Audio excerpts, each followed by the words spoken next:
사사기 4장. 에훗이 죽은 뒤에 이스라엘 자손은 다시 주님께서 보시는 앞에서 악한 일을 저질렀다. 그래서 주님께서는 하솔을 다스리는 가나안 왕 야빈의 손에 그들을 내주셨다. 그의 군 지휘관은 이방인의 땅 하로셋에 사는 시스라였다. 야빈은 철병거 900대를 가지고 있었으며 20년 동안 이스라엘 자손을 심하게 억압하였다. 그래서 이스라엘 자손은 주님께 울부짖었다. 그때 이스라엘의 사사는 랍비돗의 아내인 예언자 드보라였다. 그가 에브라임 산간지방인 라마와 베델 사이에 있는 드보라의 종려나무 아래에 앉아있으면 이스라엘 자손은 그에게 나아와 재판을 받곤 하였다. 하루는 드보라가 사람을 보내어 납달리의 게데스에서 아비노함의 아들 바락을 불러다가 그에게 말하였다. 주 이스라엘의 하나님이 분명히 이렇게 명하셨습니다. 너는 납달리 지파와 스불론 지파에서 10,000명을 이끌고 다볼산으로 가거라. 야빈의 군 지휘관 시스라와 그의 철병거와 그의 많은 군대를 기손 강가로 끌어들여 너의 손에 넘겨주겠다. 바락이 드보라에게 대답하였다. 그대가 나와 함께 가면 나도 가겠지만 그대가 나와 함께 가지 않으면 나도 가지 않겠소. 그러자 드보라는 내가 반드시 장군님과 함께 가겠습니다. 그러나 주님께서 시스라를 한 여자의 손에 내주실 것이니 장군께서는 이번에 가는 길에서는 영광을 얻지 못할 것입니다. 하고 일어나 바락과 함께 게데스로 갔다. 바락이 스불론과 납달리 지파를 게데스로 불러 모았다. 바락이 10,000명의 군사를 이끌고 쳐올라갔고 드보라도 그와 함께 떠났다. 그런데 모세의 장인 호밥의 자손 가운데 헤벨이라고 하는 겐 사람이 동족을 떠나 게데스 부근에 있는 사하나님 상수리나무 곁에 장막을 치고 살았다. 시스라는 아비노함의 아들 바락이 다볼산으로 올라갔다는 소식을 전하여 듣고 그의 전 병력 곧 900대의 철병거와 그가 거느린 온 군대를 이방인의 땅 하로셋에서 기손 강가로 불러 모았다. 드보라가 바락에게 말하였다. 자, 가십시오. 오늘이 바로 주님께서 시스라를 장군님의 손에 넘겨주신 날입니다. 주님께서 친히 그대 앞에 서서 싸우러 나가실 것입니다. 그래서 바락은 10,000명의 병력을 이끌고 다볼산에서 쳐내려갔다. 주님께서 시스라와 그가 거느린 모든 철병거와 온 군대를 바락 앞에서 칼날에 패하게 하시니 시스라가 병거에서 내려서 뛰어 도망쳤다. 바락은 그 병거들과 군대를 이방인의 땅 하로셋에까지 뒤쫓았다. 시스라의 온 군대는 칼날에 쓰러져 한 사람도 남지 않았다. 그러나 시스라는 뛰어서 겐 사람 헤벨의 아내 야엘의 장막으로 도망쳤다. 하솔 왕 야빈과 겐 사람 헤벨의 가문과는 서로 가깝게 지내는 사이였기 때문이다. 야엘이 나아가 시스라를 맞으며 들어오십시오. 높으신 어른 안으로 들어오십시오. 두려워하실 것 없습니다. 하고 말하였다. 시스라가 그의 장막으로 들어오자 야엘이 그를 이불로 덮어주었다. 내가 목이 마르니 물 좀 마시게 하여 주시오 하고 시스라가 간절히 청하자 야엘이 우유가 든 가죽 부대를 열어 마시게 하고는 다시 그를 덮어주었다. 시스라가 그에게 장막 어귀에 서 있다가 만약 누가 와서 여기에 낯선 사람이 있느냐고 묻거든 없다고 대답하여 주시오 하고 부탁하였다. 시스라는 지쳐서 깊이 잠이 들었다. 헤벨의 아내 야엘은 장막 말뚝을 가져와서 망치를 손에 들고 가만히 그에게 다가가서 말뚝을 그의 관자놀이에 박았다. 그 말뚝이 관자놀이를 꿰뚫고 땅에 박히니 그가 죽었다. 바로 그때 바락이 시스라를 뒤쫓고 있었다. 야엘이 나가서 그를 맞으며 그에게 말하였다. 어서 들어가십시오. 장군께서 찾고 계신 사람을 내가 보여드리겠습니다. 바락이 그의 장막으로 들어가 보니 시스라가 죽어 쓰러져 있고 그의 관자놀이에는 말뚝이 박혀 있었다. 이렇게 하나님이 그날의 이스라엘 자손 앞에서 가나안 왕 야빈을 굴복시켰다. 이스라엘 자손은 점점 더 강력하게 가나안 왕 야빈을 억압하였고 마침내 가나안 왕 야빈을 멸망시켰다. 사사기 5장. 그날 드보라와 아비노함의 아들 바락이 이런 노래를 불렀다. 이스라엘의 영도자들은 앞장서서 이끌고 백성은 기꺼이 헌신하니 주님을 찬양하여라. 너희 왕들아 들어라. 너희 통치자들아 귀를 기울여라. 나 곧 내가 주님을 노래하련다. 주 이스라엘의 하나님을 찬양하련다. 주님께서 세일에서 나오실 때에 주님께서 에돔 땅에서 출동하실 때에 땅은 흔들리고 하늘은 물을 쏟아내고 구름은 비를 쏟았습니다. 산들이 주님 앞에서 진동하였고 저 시내 산마저 주 이스라엘의 하나님 앞에서 진동하였습니다. 아낫의 아들 삼갈 때에도 야엘 때에도 큰 길에는 발길이 끊어지고 길손들은 뒷길로 다녔다. 나 드보라가 일어나기까지, 이스라엘의 어머니인 내가 일어나기까지 이스라엘에서는 용사가 끊어졌다.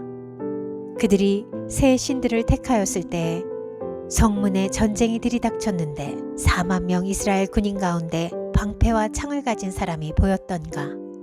나의 마음이 이스라엘의 지휘관들에게 쏠렸다. 그들은 백성 가운데서 자원하여 나선 용사들이다.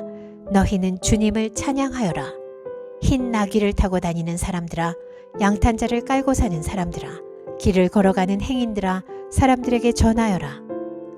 물 깃는 이들 사이에서 들리는 소리, 활 쏘는 사람들의 요란한 저 소리, 거기서도 주님의 의로운 업적을 들어 말하여라. 이스라엘 용사들의 의로운 업적을 들어 말하여라. 그때에 주님의 백성이 성읍으로 들어가려고 성문께로 내려갔다. 일어나라, 일어나라. 드보라야, 일어나라. 일어나서 노래를 불러라. 일어나라, 바라가 포로들을 끌고 가거라. 아비노함의 아들아. 그때 살아남은 이들이 백성의 지도자들과 더불어 내려왔고 주님께서 나를 도우려고 용사들 가운데 내려오셨다. 에브라임에게서는 아말렉의 뿌리를 내린 사람들이 내려오고 베냐민의 뒤를 이어서는 너의 백성이 내려오고 마길에서는 지휘관들이 내려오고 스불론에서는 쥐봉 잡은 이들이 내려왔다. 이사갈의 지도자들이 드보라와 합세하고 이사갈과 바락도 이에 합세하여 그의 뒤를 따라 골짜기로 달려갔다.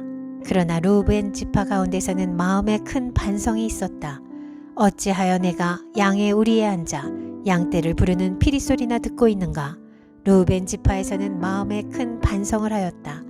어찌하여 길르앗은 요단강 건너에 자리 잡고 있고 어찌하여 단은 배 안에 머물러 있는가? 어찌하여 아셀은 바닷가에 앉아 있는가?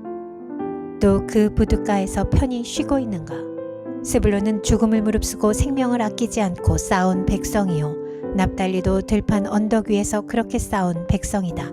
여러 왕들이 와서 싸움을 도두었다. 가나안 왕들이 무깃도의 물가 다한악에서 싸움을 도두었으나 그들은 탈취물이나 은을 가져가지 못하였다. 별들이 하늘에서 시스라와 싸웠고 그 다니는 길에서 그와 싸웠다. 기손 강물이 그들을 휩쓸어 갔고 옛강 기손의 물결이 그들을 휩쓸어 갔다. 나의 영혼아, 너는 힘차게 진군하여라. 그때 말발굽 소리가 요란하였다. 군마가 달리는 소리, 그 달리는 말발굽 소리가 요란하였다. 메로스를 저주하여라. 주님의 천사가 말하였다. 그 안에 사는 주민들을 저주하고 저주하여라. 그들은 주님을 도우러 나오지 않았다. 주님을 돕지 않았다. 적의 용사들과 싸우러 나오지 않았다. 겐사람 헤벨의 아내 야엘은 어느 여인보다 더 복을 받을 것이다. 장막에 사는 어떤 여인보다도 더 복을 받을 것이다. 시스라가 물을 달라고 할 때에 야엘은 우유 곧 엉긴 우유를 귀한 그릇에 담아주었다. 왼손에는 장막 말뚝을 쥐고 오른손에는 대장장이의 망치를 쥐고 시스라를 쳐서 머리를 깨부수고 관자놀이를 꿰뚫어 버렸다. 시스라는 그의 발 앞에 꼬꾸라져서 쓰러진 채 누웠다. 그의 발 앞에 꼬꾸라지며 쓰러졌다. 꼬꾸라진 바로 그 자리에서 쓰러져서 죽고 말았다. 시스라의 어머니가 창문으로 내다보며 창살 틈으로 내다보며 울부짖었다. 그의 병거가 왜 이렇게 더디 오는가? 그의 병거가 왜 이처럼 늦게 오는가? 그의 시녀들 가운데서 가장 지혜로운 시녀들이 대답하였겠고 시스라의 어머니도 그 말을 따라 이렇게 혼잣말로 말하였을 것이다. 그들이 어찌 약탈물을 얻지 못하였으랴? 그것을 나누지 못하였으랴? 용사마다 한두 처녀를 차지하였을 것이다. 시스라가 약탈한 것은 채색한 옷감, 곧 수노와 채색한 옷감이거나 약탈한 사람의 목에 걸칠 수놓은 두 벌의 옷감일 것이다.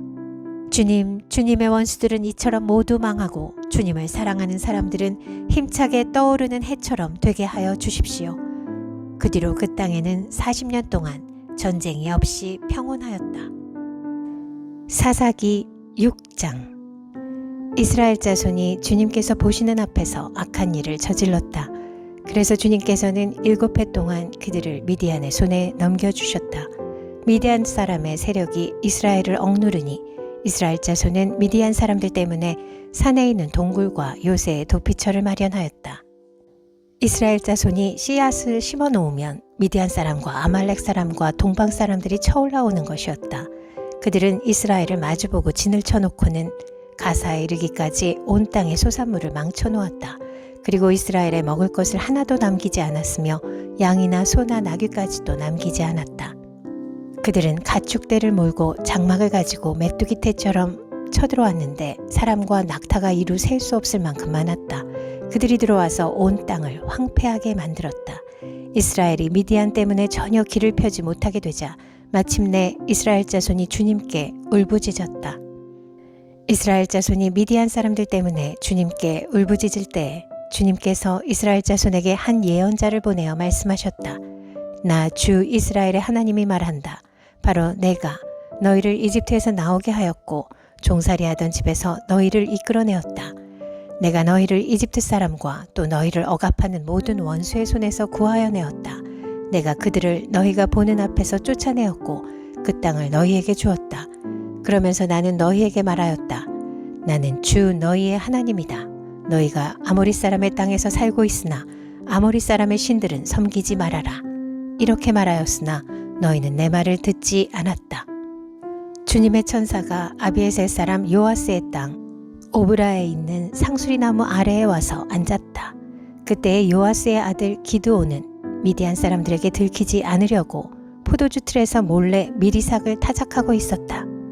주님의 천사가 그에게 나타나서 힘센 장사야, 주님께서 너와 함께 계신다 하고 말하였다. 그러자 기드온이 그에게 되물었다. 감히 여쭙습니다만 주님께서 우리와 함께 계신다면 어째서 우리가 이 모든 어려움을 겪습니까? 우리 조상이 우리에게 주님께서 놀라운 기적을 일으키시어 우리 백성을 이집트에서 인도해 내셨다고 말하였는데 그 모든 기적들이 다 어디에 있단 말입니까? 지금은 주님께서 우리를 버리시기까지 하셔서 우리가 미디안 사람의 소나귀에 넘어가고 말았습니다. 그러자 주님께서 그를 바라보시며 말씀하셨다.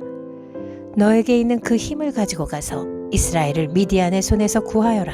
내가 친히 너를 보낸다. 기드온이 주님께 아뢰었다. 감히 여쭙습니다만 내가 어떻게 이스라엘을 구할 수 있습니까?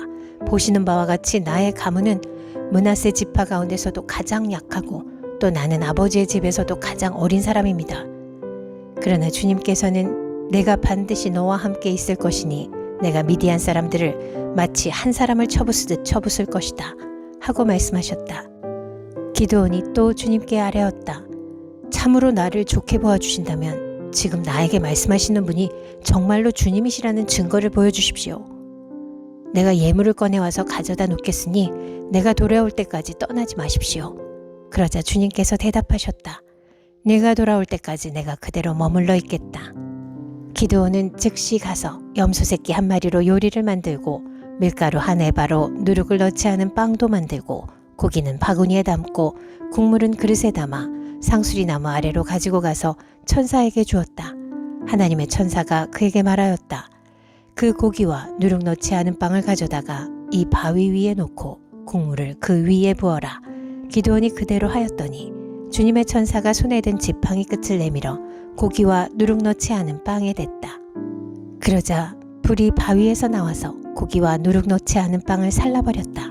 그런 다음에 주님의 천사는 그 앞에서 사라져서 보이지 않았다.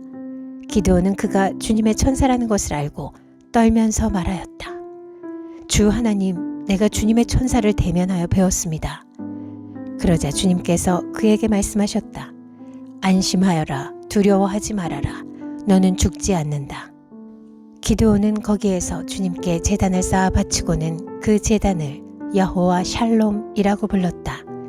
그 제단은 오늘날까지도 아비에셀 사람의 땅인 오브라에 서 있다. 그날 밤에 주님께서 기드온에게 말씀하셨다. 내 아버지의 외양간에서 어린 숫소 한 마리를 끌어오고 또 7해 된 숫소도 한 마리를 끌어오고 내 아버지의 바알 제단을 허물고 그 곁에 있는 아세라상을 찍어라. 그런 다음에 이 산성 꼭대기에서 규례에 따라 주 너의 하나님께 제단을 쌓고 그 둘째 숫소를 잡고 찍어낸 아세라 목상으로 불을 살라 번제를 드려라. 그리하여 기드온은 종들 가운데서 10명을 데리고 주님께서 말씀하신 대로 하였다. 그러나 그의 아버지 집안 사람들과 성읍 사람들을 두려워하여 감히 그 일을 낮에 하지 못하고 밤에야 하였다. 다음 날 아침 일찍 성읍 사람들이 일어나 보니 바알 제단이 헐려 있고 곁에 서 있던 아세라 상은 찍혀 있었으며 새로 만든 제단 위에는 둘째 숫소가 번제로 타오르고 있는 것이 아닌가. 누가 이런 짓을 하였느냐 하고 그들은 서로 물어보았다. 그들이 캐묻고 조사하다가 요아스의 아들 기드온이 이 일을 저질렀다는 것을 알았다. 그래서 성읍 사람들은 요아스에게 말하였다. 당신의 아들을 이끌어내시오. 그는 죽어야 마땅하오. 그가 바알의 제단을 헐고 그 곁에 서 있던 아세라 상을 찍어버렸소. 요아스가 자기를 둘러선 모든 사람에게 이렇게 말하였다. 당신들이 바알의 편을 들어 싸우겠다는 것이오. 당신들이 바알을 구할 수 있다는 말이오. 누구든지 그의 편을 들어 싸우는 사람은 내일 아침에 죽음을 면하지 못할 것이오. 만일 바알이 신이라면 자기의 제단을 헌 사람과 직접 싸우도록 놓아두시오. 그래서 그날 사람들은 기드온을 여룹바알이라고 불렀다. 그가 바알의 제단을 헐었으니 바알이 직접 그와 싸우게 하라는 말에서 그렇게 부른 것이다. 그때 미디안 사람과 아말렉 사람과 사막 부족이 모두 함께 모여 요단강을 건너와서 이스라엘 평지에 진을 쳤다. 주님의 영이 기드온을 사로잡으니 기드온은 나팔을 불어 아비에셀족을 모아 자기를 따르게 하고 전령들을 온 므낫세 지파에 보내어 그들도 자기를 따르게 하였으며 아셀 지파와 스불론 지파와 납달리 지파에도 전령들을 보내니 그들도 그와 합세하려고 올라왔다. 기드온이 하나님께 아뢰었다. 참으로 주님께서는 말씀하신 대로 나를 지켜서 이스라엘을 구하시려고 하십니까? 그러시다면 내가 양털 한 뭉치를 타작마당에 놓아두겠습니다. 이슬이 이 양털 뭉치에만 내리고 다른 땅은 모두 말라 있으면 주님께서 말씀하신 대로 저를 시켜서 이스라엘을 구하시려는 것으로 알겠습니다. 그러자 정말 그렇게 되었다. 기드온이 다음 날 아침 일찍 일어나서 양털 뭉치를 쥐어짜 보니 양털 뭉치에 내린 이슬이 쏟아져 그릇에 물이 가득 찼다. 기드온이 또 하나님께 여쭈었다. 주님, 저에게 노하지 마십시오. 제가 한 번 더 말씀드리고자 합니다. 양털 뭉치로 한 번만 더 시험하여 보게 하여 주십시오. 이번에는 양털은 마르고 사방의 모든 땅에는 이슬이 내리게 하여 주십시오. 그날 밤에 하나님은 그대로 하여 주셨다. 양털은 말라 있었고 사방의 모든 땅만 이슬로 젖어 있었던 것이다.